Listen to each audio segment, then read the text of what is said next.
পুଣି ମୁହାଁମୁହିଁ ହେବେ ଭାରତ ପାକିସ୍ତାନ। ଟି-20ର ଲିଗ୍ ପର୍ଯ୍ୟାୟ ଶେଷ ହୋଇଛି। ସୁପର 8 ମ୍ୟାଚ୍ ଆଜିଠାରୁ ଆରମ୍ଭ ହୋଇଛି। ସମସ୍ତ ଅପେକ୍ଷାର ଅନ୍ତ ଘଟାଇ ଏବେ 8ଟି ଦଳ ଏବେ ସୁପର 8ରେ ପହଞ୍ଚିଛି।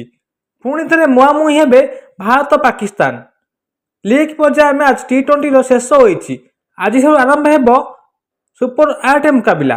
ଦର୍ଶକ ବନ୍ଧୁ, ସବୁଠୁ ଚର୍ଚ୍ଚିତ ଦଳ ଥିଲା ଅଷ୍ଟ୍ରେଲିଆ। ଏବେ ସେ ଟି-20ରୁ ବାହାରି ଯାଇଛି। ଯାହାକି ଖବର ଆସୁଛି ଭାରତ ପାକିସ୍ତାନ ପୁଣି ଥରେ ମୁହାଁମୁହିଁ ହେବେ। କେମିତି ଚାଲନ୍ତୁ ଜାଣିବା, କିନ୍ତୁ ତା ପୂର୍ବରୁ ଚ୍ୟାନେଲ ସବସ୍କ୍ରାଇବ୍ କରନ୍ତୁ। ଦର୍ଶକ ବନ୍ଧୁ, ଆଜିଠାରୁ ଆରମ୍ଭ ହେବ ଟି-20 ବିଶ୍ୱକପ୍ର ସୁପର 8 ମୁକାବିଲା। ଚାଲନ୍ତୁ ଜାଣିବା କେମିତି କାହା ସହିତ କିଏ ଖେଳିବ କେଉଁ ଦିନ ମ୍ୟାଚ୍। ଦର୍ଶକ ବନ୍ଧୁ, ଶନିବାର ମାନେ ଆଜି ପାକିସ୍ତାନ ବନାମ ନ୍ୟୁଜିଲାଣ୍ଡ ସନ୍ଧ୍ୟା 7ଟାରେ ପ୍ରେମଦାସ ଷ୍ଟାଡିୟମ କଲମ୍ବୋରେ ଖେଳାଯିବ।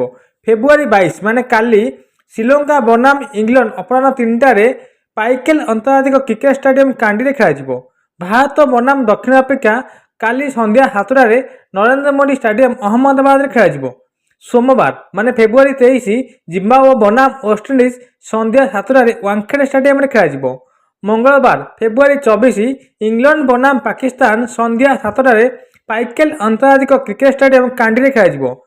ବୁଧବାର ଫେବୃଆରୀ 25 ନ୍ୟୁଜିଲାଣ୍ଡ ବନାମ ଶ୍ରୀଲଙ୍କା ସନ୍ଧ୍ୟା 7ଟାରେ ଆର୍ ପ୍ରେମଦାସ ଷ୍ଟାଡିୟମ କଲମ୍ବୋରେ ଖେଳାଯିବ। ଗୁରୁବାର ଫେବୃଆରୀ 26 ୱେଷ୍ଟଇଣ୍ଡିଜ ବନାମ ଦକ୍ଷିଣ ଆଫ୍ରିକା ଅପରାହ୍ନ 3ଟାରେ ନରେନ୍ଦ୍ର ମୋଦି ଷ୍ଟାଡିୟମ ଅହମ୍ମଦାବାଦରେ ଖେଳାଯିବ। ଭାରତ ବନାମ ଜିମ୍ବାୱେ ସନ୍ଧ୍ୟା 7ଟାରେ ଏମ୍ ଚିଦାମ୍ବରମ ଷ୍ଟାଡିୟମ ଖେଳାଯିବ। ଶୁକ୍ରବାର ଫେବୃଆରୀ 27 ଇଂଲଣ୍ଡ ବନାମ ନ୍ୟୁଜିଲାଣ୍ଡ ସନ୍ଧ୍ୟା 7ଟାରେ ଆର୍ ପ୍ରେମଦାସ ଷ୍ଟାଡିୟମ କଲମ୍ବୋରେ ଖେଳାଯିବ। ଶନିବାର ଫେବୃଆରୀ 28 ଶ୍ରୀଲଙ୍କା ବନାମ ପାକିସ୍ତାନ